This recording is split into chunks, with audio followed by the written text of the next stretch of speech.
Hi,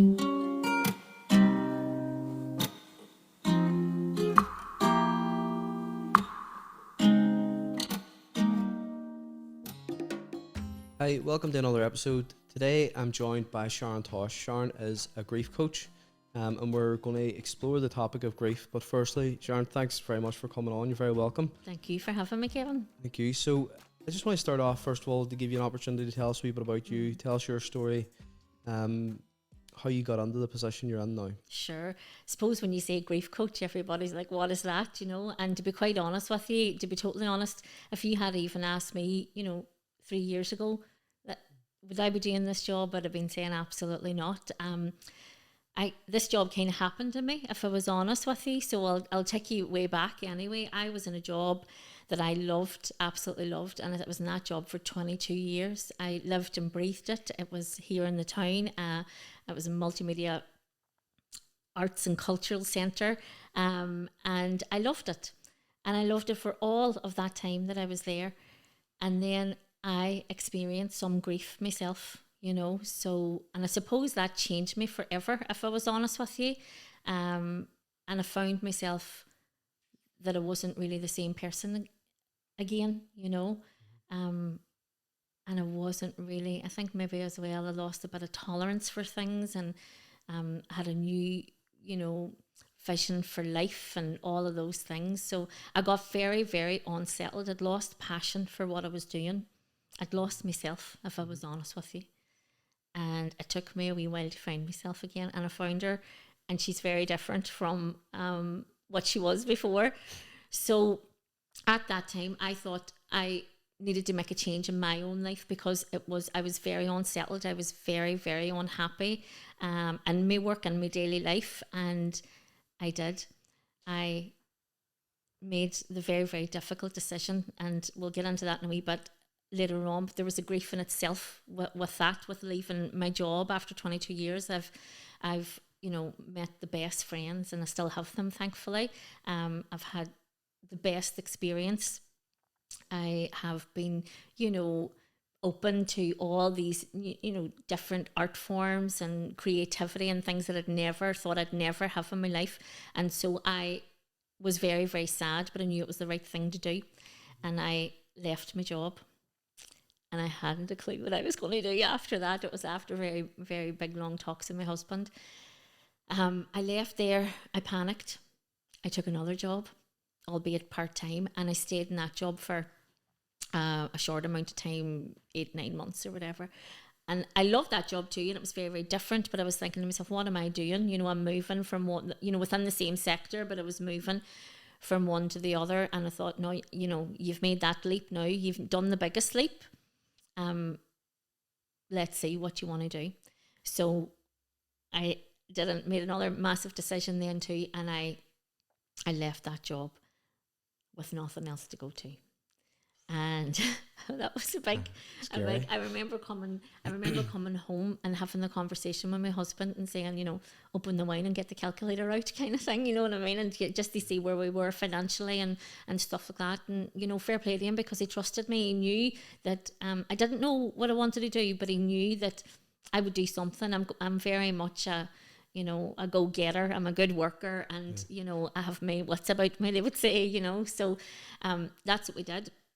And that weekend, we enjoyed our weekend. And that Monday, I got up as if I was going to work, except I wasn't leaving the house. I was just going into our spare room, into the computer, and just thinking, what am I to do? And so I'd done a lot of work on myself, if I was honest with you. To cut a long story short, I was kind of like, I don't know what I want to do. I don't know what my purpose is. I don't know, what am I good at? People would tell you, oh, you're good. I knew I was a good organizer. I knew, from my own job, I was a people manager. I knew my skills. I had those skills. So I decided that I was going to do a wee course on life purpose coaching to find my own purpose.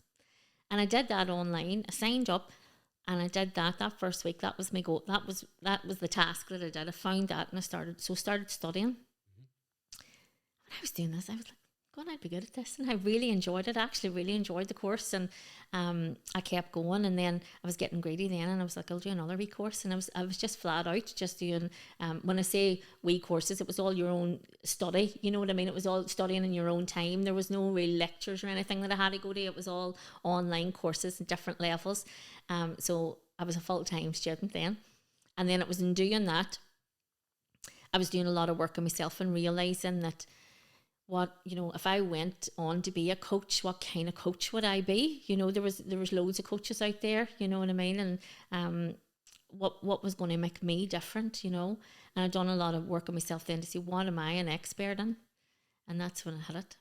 I was an expert in my own grief. I'm not an expert in yours, but I am in my own. And I knew that had changed me, and that had led me to, feeling so unfulfilled in life, and it changed my whole perspective. So I looked into that a wee bit more, and I knew that my own lived experience had brought me that extra layer of compassion and empathy for other people. It ignited something in me, finding that out and realising that about myself, that's what I wanted to do. People were like, what? You want to what? And I was going to give it a go.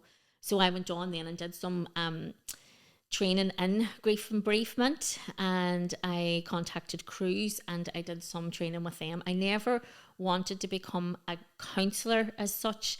I always wanted to be in bereavement support or as in a coach. And I'll tell you the reason why. I love counsellors, don't get me wrong. I've used them many times. But even after my counselling, with my different bereavements, it was great and everything, but then it was kind of like, right, okay, what now? And I felt that that I needed to, be that support for people to kind of try to build their life again, alongside their grief, to find who they were, like I was, like how lost I was. I wanted to help people find themselves again. So that is a very long-winded way of telling you of how I got into this, to this career. It wasn't planned, but I'm super, super delighted that I did, because it's changed my life for the better, So it's pretty brave then. They leave the job and go and look at yourself and take that risk. So you've said you've chosen grief as a subject, as like you want to be a coach and help people. But what is grief? Like, how do you define it? Because I know that the common associations with death, but is it greater than that? Is there, because you talked about grieving for the loss of your job and your career, and even grieving for the loss of passion that you had for your job. So that has many various facets, Kevin. Grief, of course, it is the loss of someone, someone that you've loved and that you love. That is the major one, but there's a lot of other losses that you have in your life as well. And again, like me leaving my job after 22 years, me not seeing those people that I spent my life with day in, day out, those people that actually went through the highs and lows, of each other's lives together, that was major. You're right, people lose, there's divorces and relationship breakups, you have grief around that, you have there's a lot of, stuff as well around when people become parents, they grieve their old selves, you know what I mean, and the freedom, or, there's lots of different facets of grief, but mainly for me it was, the grief of losing someone you loved. I had lost my brother, and he was very, very young. He was 50 years of age, and he died from a heart attack suddenly. He was the oldest. He's the oldest, and I'm the youngest of a family of 8. And that was absolutely shocking. And I think that kind of ricocheted through our family. It was just a tour. It was just, there's probably not even the vocabulary in the dictionary to explain what that did, you know what I mean? And in its truest form. And suppose that was my first taste of such grief. And that, for me, it changed everything, because it's even your, how precious life is, how can that happen to somebody at such a young age when they've so much to live for, and all these questions or whatever. So that was my first grief that I'd experienced, but it kind of probably made it even worse for me, was that I hadn't spoken to him in 7 years. So that brought then what we would call, and then to straight, complicated or chronic grief, you know, as well. I mean, it already is complicated with the suddenness of it, but that was very complicated for me. And I suffered a lot after that, to be honest, with guilt, of course, and all the different emotions, not only just of losing him, but everything else on top of that. And that, I suppose, is probably I would definitely say one of the darkest times I've had in my life, in terms of even, you know, who I was, you know, me, you know, for me, like the guilt, the coulda, woulda, shouldas, all of that, it was just horrible. And so I think when, you know, I was maybe in my early 30s when that happened, you know. So I was an adult, you know, as an adult, and then you're bringing up the stuff of, God, I should have known better, and you know what I mean, and you're analysing all the stuff and the things that you said and the things you didn't say, and the, you know, all of that. And that took me a very, very long time to deal with, and I actually don't think I had dealt with it properly at that time, if you know what I mean. I was suppressing a lot. And then a few years passed then, and my next, I'm going to just go through and tell you and just do why you know, all the different grief that I have had. It might help somebody out there. I'm a great believer in sharing your story in the hope that it helps others. Hence, we're on the Sharing Stories podcast. But my second one then was just after we got married. We found out we were pregnant with our first baby, and we were just delighted. And unfortunately, at the scan, there was no heartbeat. And that was devastating. It was quite complicated again. It was a very traumatic experience for both of us, me and my husband. It was awful.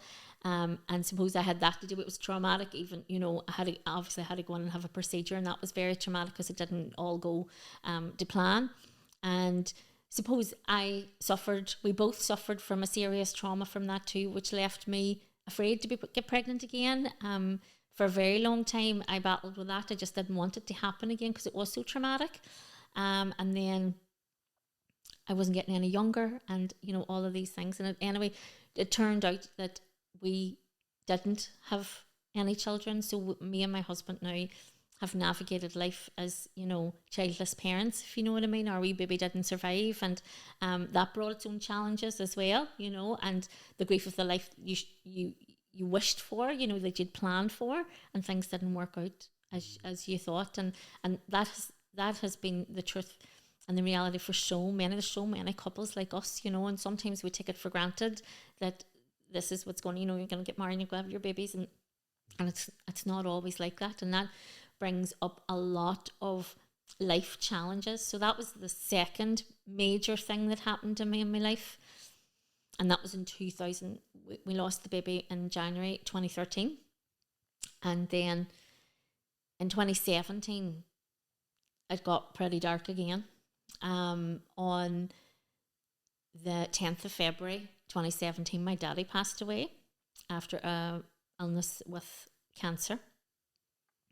And the same year, on the 31st of October, on her birthday, my mum passed away. So we lost the two of them in the 1 year, and that was horrific. You know, every one of them are horrific, and they, you know, when I bring them to the fore in my mind, it's kind of like, you know, you just go right back there again.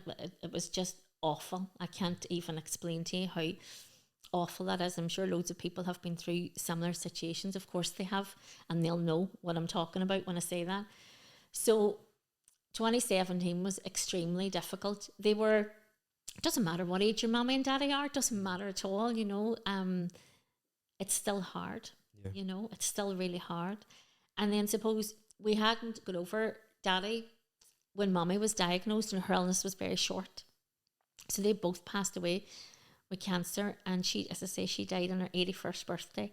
And it always brings a wee smirk to my face because we always called her our wee witch, you know, because that was her birthday, you know, and she died on that day too. So and suppose, you know, we were an autopilot, the family itself, we were just an absolute autopilot for that whole time. And it wasn't really until after that my mother's passing affected me so badly. And when I say that, I'm not saying that, I loved her more than I loved my daddy. I think it was because she's the one that made me an orphan. And at 41, at the time I was 41, with no children of my own. And I was from a big family and have a lovely husband and all of that. But I never felt as alone in my life. And that was one of the absolute hardest times for me. And I think your mammy as well, when your mammy passes away, it was bringing up for me all of that, but also all of my other suppressed grief, suppose, that I'd thought I'd dealt with. I certainly knew I hadn't dealt with my daddy because, we hadn't time, but the baby, all of that around the baby, and, and all of that. And then even my brother Paddy, and then, I wasn't well, Kevin, to be honest. I didn't really deal too well with that. And I was looking around me and seeing, like, this is the main thing about grief too. Everybody grieves differently. And I was looking around me and seeing my brothers and sisters and thinking, God, they're doing, how are they getting on like that? And I can't function. Or, she's way back to her work. I can't even think about going back to work. All of these. I was starting to compare myself to everybody else, and that made it worse. Then I started to push myself to go back to work. And I did go back to work, and I had quite a demanding job. It was a fantastic job, but I had a big workload, and a big responsibility. I managed the department. And suppose then, 2018, my body just shut down. And I can only explain it as some sort of breakdown. It was undiagnosed, but for somebody, I'm sure you can tell I'm quite a, confident person, I'd never suffered from anxiety in my life. And all of a sudden I couldn't even take the dog for a walk up the street, The world was closing in on me, and I had to take some time off work. And it was then, suppose, now that I didn't know it at the time, but now then when I started to do all the work on myself, I'm reflecting back to that was the time that I did my grieving, if you know what I mean, that I did. That's when I realised I'd lost myself, I'd lost my purpose, I'd lost, who am I now, what's my place in the world? I've no mummy and daddy, I've no children, all this grief, all this stuff happened to me. What do you do now? And that's when I realised, oh dear God, I don't even want this job anymore. That kind of way. It's like, what am I doing? I didn't feel passionate anymore about what I was doing. I was like, who am I? And that is why I then went on to do, and I went on to leave my job and change my career. And I think it was in that darkness and that experience, that's what I'm saying about the lived experience. It was in all of that darkness that I found some light, in terms of, if I have felt like this, if I'm feeling like this, other people must be feeling like it too. And why is nobody talking about it? Why are we walking around just think that everybody is normal? And you have the person dies, you have the wake, you have the funeral, and then the world goes back to normal, when nothing is ever normal again. It can't be. It can't be.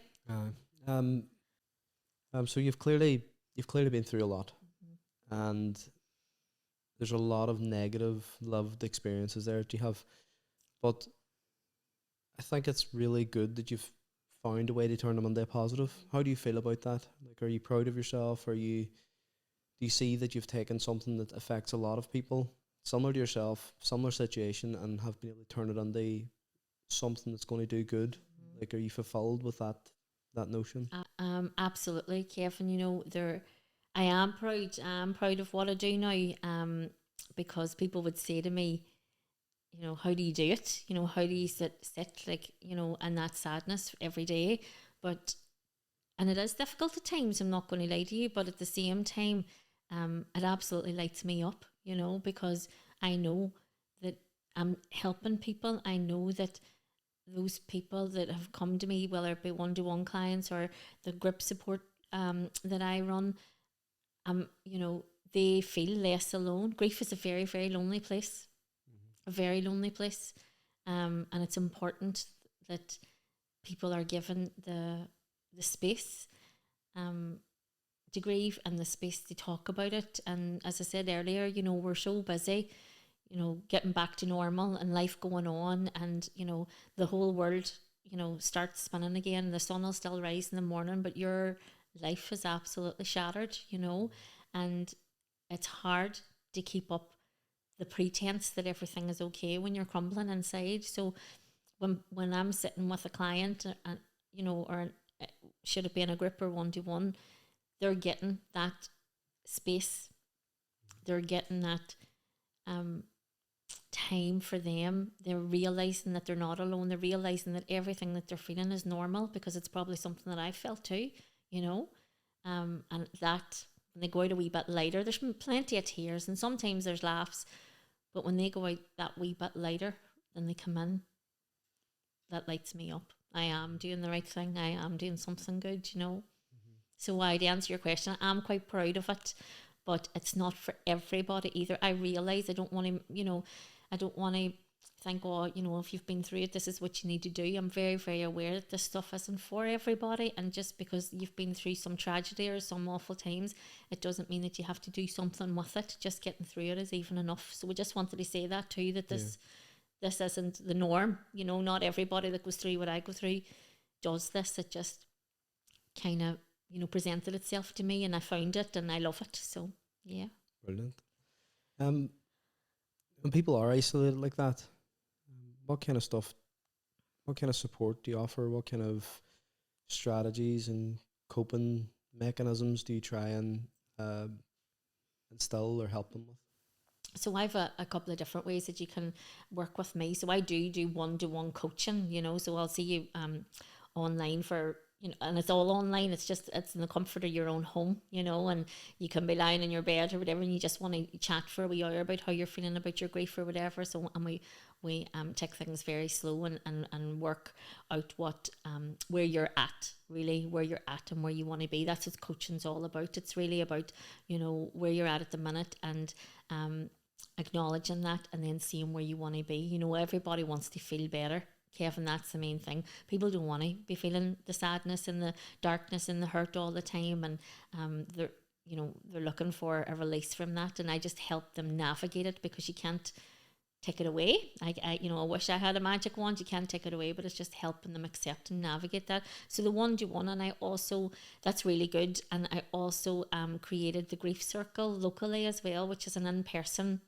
support group that meets once a week for 8 weeks initially, and it's just a safe and supportive space for people to come and share their stories in the hope of helping each other, which it absolutely does. And if I was honest with you, the success and everything about that has exceeded my expectations of it. That was just a wee idea I had, thinking, will anybody ever come? It's really dark. Why would they want to come and talk about their grief? And I just thought, let's go anyway, let's try it. And I've been running them now for over a year, and they're always booked out, and I never leave them. When you come and do 8 weeks, with that group, it's a closed group for 8 weeks. You apply to come on, or you register to come on, and we meet weekly for 8 weeks, and then we meet monthly then, and we start to build. I'm building a community. I want to build a community of people, and those people coming through the Grief Circle are helping one another. They're now friends outside. The connections being made, and it's powerful. It's absolutely powerful, and it's realizing, so many of them realize that they're not alone. They're not alone, and even though every grief experience is very individual, you're never alone in your pain. There's always somebody else with something similar or can relate to you or whatever. So it's really, really special.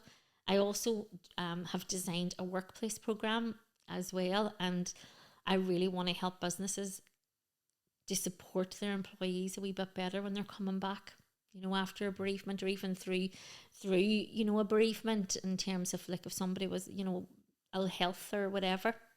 So that is, it's quite a range of workshops and talks that I have for businesses that they can hire me in. And it can be just something as simple as understanding, a general understanding of grief for everybody. And then there's ones how to support, like, a colleague, like within maybe a smaller team, maybe, that, how to support your colleague in returning to work. And then for managers and HR professionals, then the impact, I have a program for them around the impact of grief on the workplace, and how, it impacts the wider team and productivity and all the things that they could maybe put in place to help and enhance both the team and the individual who is grieving. So that's quite popular as well. So yeah, I have also, I could be talking a wee while here now, Michael, or No, Kevin. keep going. I also have just, we're piloting this at the minute. I'm working with the doctor surgeries and a new program that I've designed called Living Alongside Grief. So we're piloting, we've just finished a 6-week pilot of that, and it's kind of like the grief circle, but with a wee bit more content in it, a wee bit more like maybe, you know, building tools for people to take away, you know, exploring that. So that went really well. The first pilot just finished, and brilliant feedback. So I'm in talks now of doing them in more doctor surgeries, of working with the doctors, the GPs themselves, and the social workers, the community social workers, and trying to get this in all the surgeries, you know. So that's been really, really good too.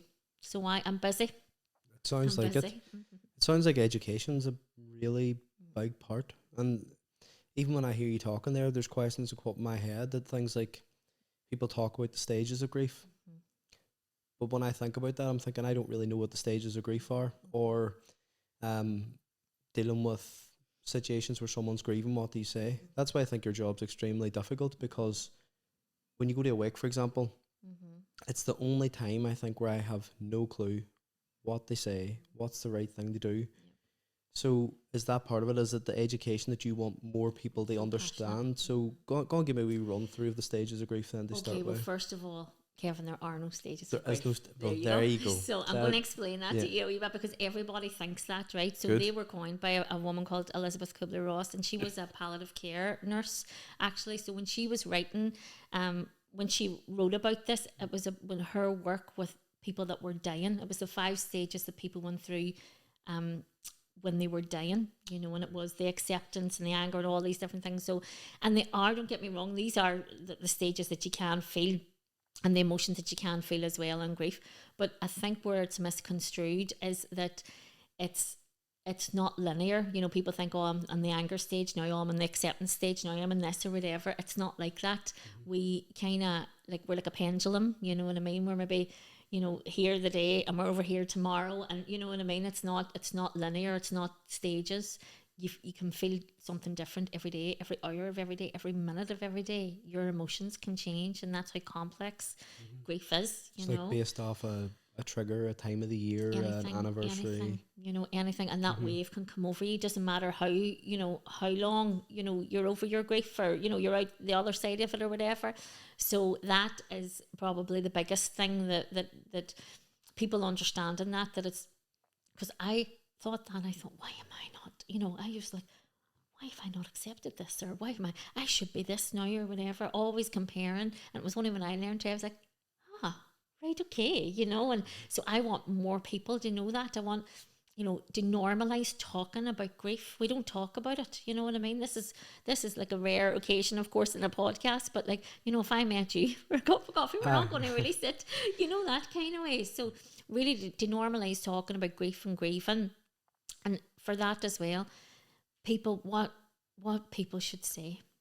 And there's no right or wrong thing here, right? Because everybody is different, and I'm kind of like conflicted in what I'm going to say here, because I have had clients and people in my grief circle that absolutely hate when somebody asks them, how are you?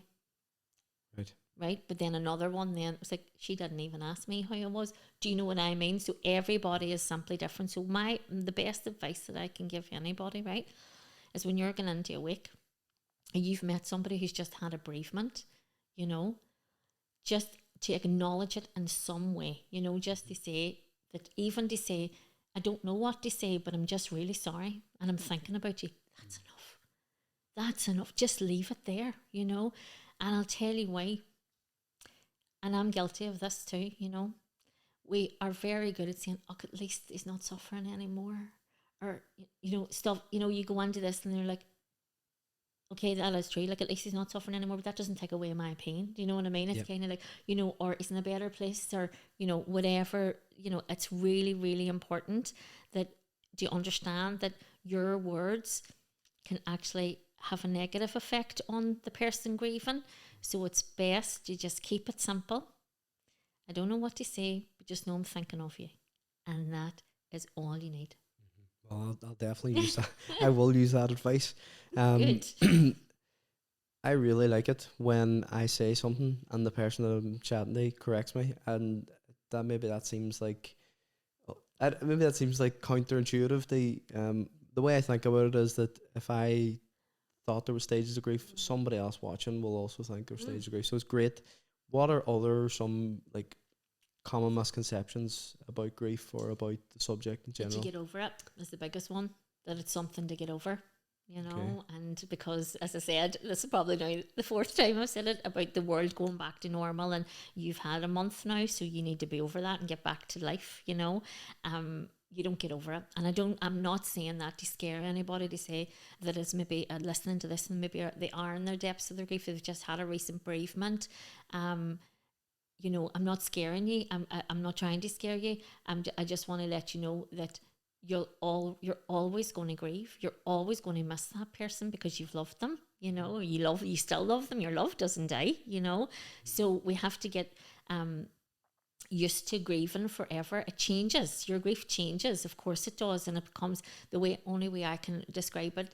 For me personally, it's different for everybody. It's that it's got lighter. You know, my grief doesn't go away. It's, you know, and there's still, like, Father's Day. This was just there last week, and that's a really difficult day for me. You know, the Hallmark holidays are really difficult.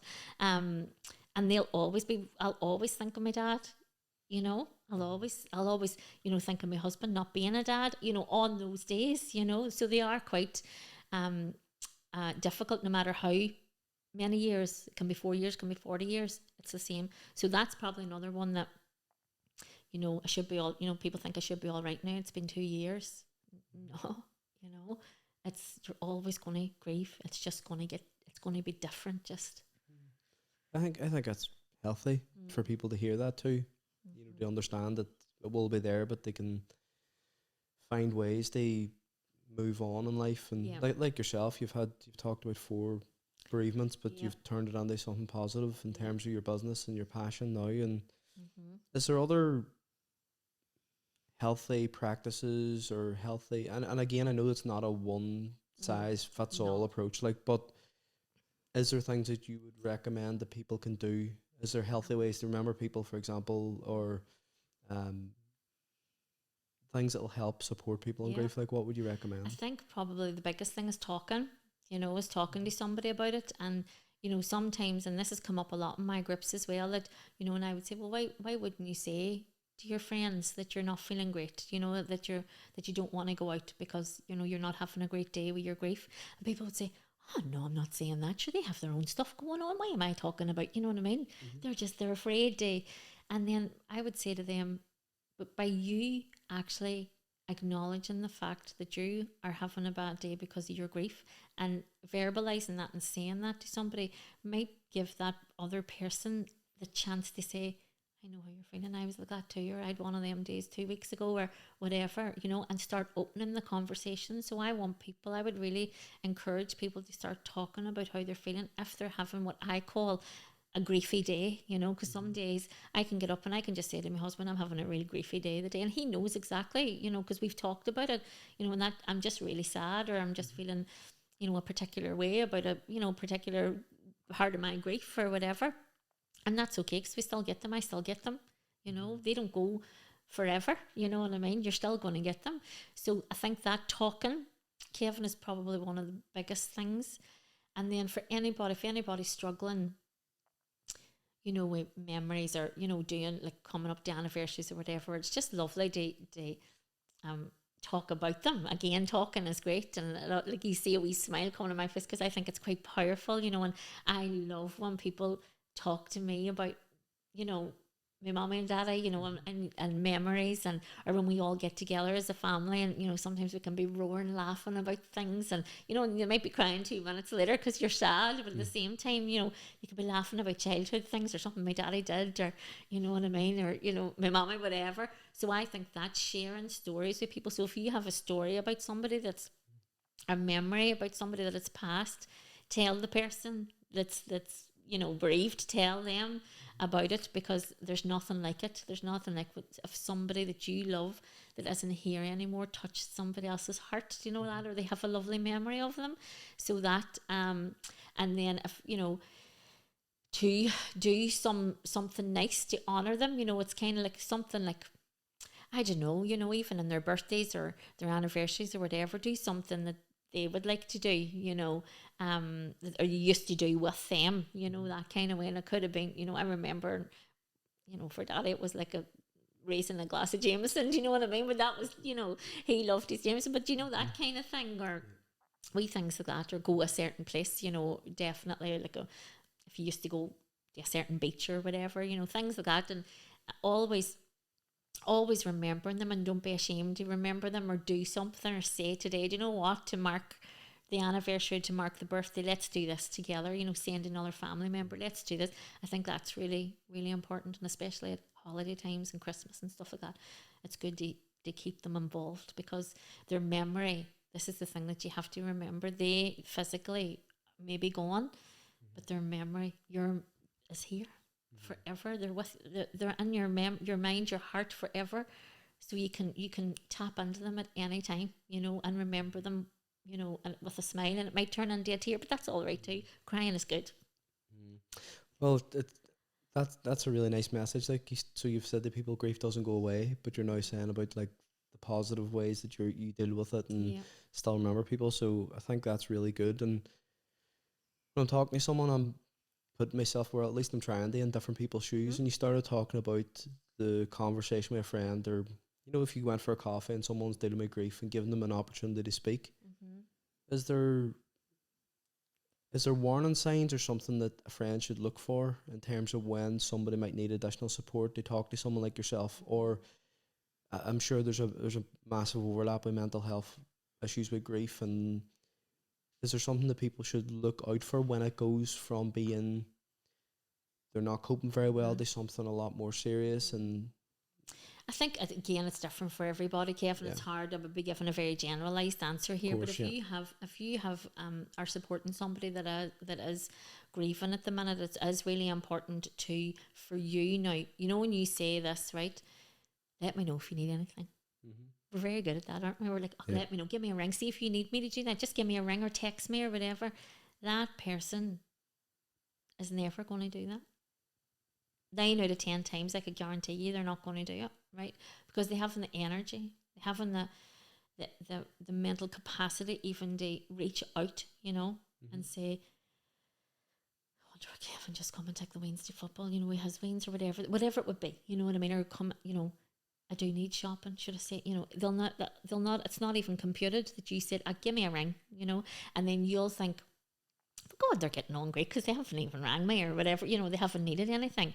What you need to do as a supporting friend or family member or whatever is you engage your brain a wee bit more, right? In terms of thinking, about, well, he might need me to pick up the weans from school or whatever, or usually such and such would have done that, or even maybe it's taking the bins out for your neighbour, you know what I mean, or something, or I haven't got them any groceries now since last week. I'm just gonna land over with the usual bare necessities, and leave them, and with no expectation, or remember, see if you're not good at remembering things like dates, or put it in your phone, put a reminder on your phone, and know that that's such and such's birthday, so such and such is going to feel really bad, or it's their anniversary, or that's the, say you're sitting having a coffee and your friend's telling you, well, do you see on the 23rd of January, that's when he went into hospital, or you know what I mean, or that's when, and then he didn't come out, or whatever it may be. See that 23rd of January, get it in your phone and realise you don't have to say anything about that 23rd of January, Kevin, but what you could do is just realise that could be a really difficult day for your friend, because it's the last time that they were at home before they did, so there's all these things that I'm talking, like I'm giving you some extreme examples there, but just in the most gentlest of terms, just make sure that you are there for them, just, and not saying, give me a ring if you need me, actually physically be there if you need to be, that kind of way, and making sure that you check, and also if you are with, again, it's really important here to say, and especially if it's the beginning of, you know, of grief, with no expectation, that you're sending this text just to let you know that I'm thinking about you and I'm here. Hope you're, you know, hope you're doing okay, or as good as you can be tonight, you know, or hope that you sleep tonight or something, you know what I mean? Just wee things like that. That means the world to people, because it's so isolating, and you don't want to ask for help. You don't want to ask anybody, could you, you know, you're not eating because you can't be bothered to eat. You know, somebody, I'm just thinking somebody on their own or whatever, you know, and that somebody comes round with lasagna and you can cut it up and eat and stick it in the freezer. Well, then that's them, you know, that kind of way. Yeah. So these practical things. And as you say, for looking out for something, because of the link with mental health, is just, I think it's just in general. I don't think it's anything specific about grief, but just sometimes there are no signs, and hopefully, and maybe they're not saying to you, so it's maybe worth the way you would say to somebody who is struggling with their mental health, you know, are you okay? Do you know what I mean? Or is there anything you want to talk about? You can say that to somebody that's grieving. Is there anything you want to talk about? Or is there anything, you know, is there anything we can talk through, or I can support you with, or, you know, or whatever? And they might turn around and say to you, well, you know, I haven't been able to register the death, or I haven't been able to do something major, you know what I mean? And then you can go, well, sure, let's talk about that. I can help you with that, you know, and that's like something. Or I'm not sleeping at night, I haven't slept in 6 months or whatever, and then that's when you say, well, you know, I know somebody that can maybe help you with that, and you know what I mean, and you say it's cruise, or, you know, or bereavement support or whatever, you know. So hope that helped. That was a while long. No, it That was does. a long answer. It does. I'm actually, to be honest, I'm thinking, what's the next way to take the question? Because like I'm interested there, and like it seems like it's it's this act of doing and being present and showing up, and but it also seems like you need high levels of empathy and putting yourself in someone else's shoes when they're in that process. Any other really good skills they have as they support people? I'm thinking about your own skills, like what good, like active listening is one of the things that come to mind. I'm a pretty good listener, and also empathy, you know, having that empathy, and also what's really, really important in my job is being non-judgmental, because we're all different and we all think in a different way, and what helped me might not help you, you know what I mean? So, and it's about having that adaptability as well, you know, you know, as in my job, I need to meet the person where they're at. You know what I mean? I can't expect them, because I done that. But I tell you, I done that, and that's what happened. You know, I felt better then, or whatever. That might not. It's all trial and error. It's just, so it really is just about that listening ear, that trust and support kind of thing. So, and it's the same as, you know, you as a friend, or, you know, supporting somebody. It's the kind of the same. It's like, you know, the person that's grieving sometimes feels like a burden. And it's important for you as the friend to let them know that they're not a burden. You know what I mean? And that is not words, that's actions. You know? So you're offering the support to a lot of people. We had a brief conversation before the cameras went on about you were in a session before you got here. How do you not be affected by that? Considering one of the things you've opened up about your own grief and 4 bereavements and really significant and big events in your life, and then you're out, and it's great helping other people. I get that, and I get the job satisfaction, and it's partly why I do my job, you know, the satisfaction of helping other people. But you're still listening to a lot of really difficult stories, and although it's great, how do you separate yourself away from your job? I know it, and I get asked this question all the time, because I am sitting in sadness a lot, other people's sadness, you know, and I realise that. And so I have to be really good at my self-care. That's really important. And I probably learnt that a bit of the hard way too, to be quite honest with you, you know, because I was very much in my previous role. I was very much, you know, I had the calendar was my Bible. Every 15 minutes was accounted for. I knew where everybody, you know, I was like the well-oiled machine. So I was like on it, you know. And I was filling my calendar like that, and not realizing that the stuff that I was doing was pretty intense and pretty heavy and affected me, you know. So I probably did learn the hard way at the beginning, but I very quickly realized I myself have a coach actually as well, and I also, because I'm trained by Cruise and I volunteer for Cruise, so I see people for Cruise as well.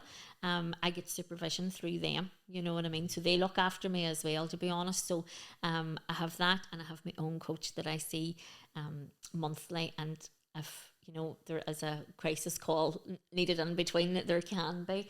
And then also I do less, you know, I've got my calendar under control now, you know, so that I know I don't need to see 6 clients in a row and then, you know, go out and do a grief circle, you know what I mean? My energy. So I've spread my energy. It takes a lot of energy.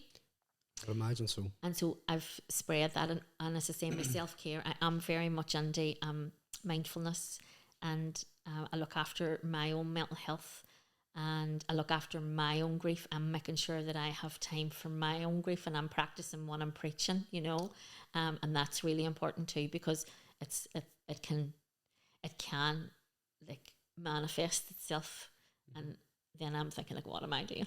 You know, what have I done? You know what I mean? So, and I did, I'm not going to lie, I did get to that stage at one point, and then very quickly got it back. So I think I'm in a good, and I'm very good as well of the, with the healthy boundaries. Do you know what I mean? And what, you know, what happens or what's spoke about in a grief circle stays there. You know what I mean? Until I'm back in that. And the same with my clients and my client work, or even today I was doing a workplace globally, you know what I mean? It was online in my the room in the house, and it was people all over the world, you know, and which sounds absolutely bigger than it was. Actually, that sounded a wee bit too much. It was just a global company, but it wasn't that many people. But you know, but there's lots of stories and like heaviness there too, and it's just about being able to ground yourself and give yourself a wee minute, you know. So I made sure that I had a wee hour before I came down here. Do you know what I mean? And just relaxed a wee bit and took my time. Because usually I'd have been boom and straight, you know, rushing and whatever. So that I've learnt the hard way, as I say, but I think I've got it under control now.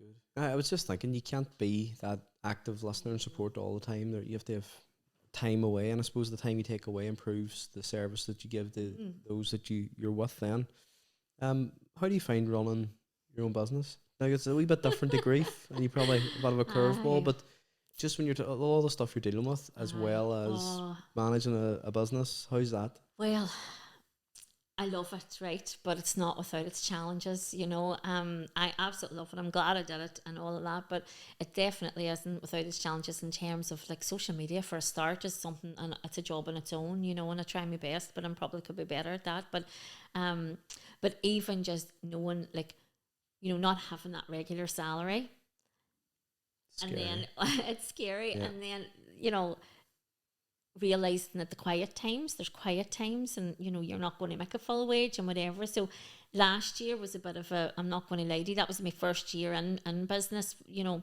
and that was like a roller coaster. I was like, oh my God, you know what I mean? So this year I was more ready for, you know, the times I need to ramp it up and do a wee bit more, you know, that kind of way, and make sure that you kind of even out your wage, you know.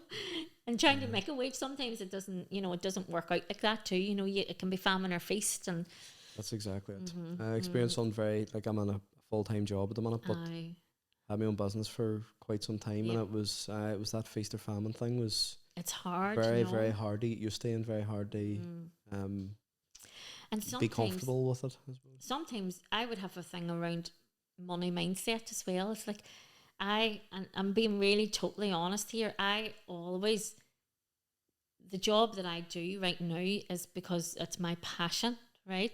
And I love it, and I want to help people.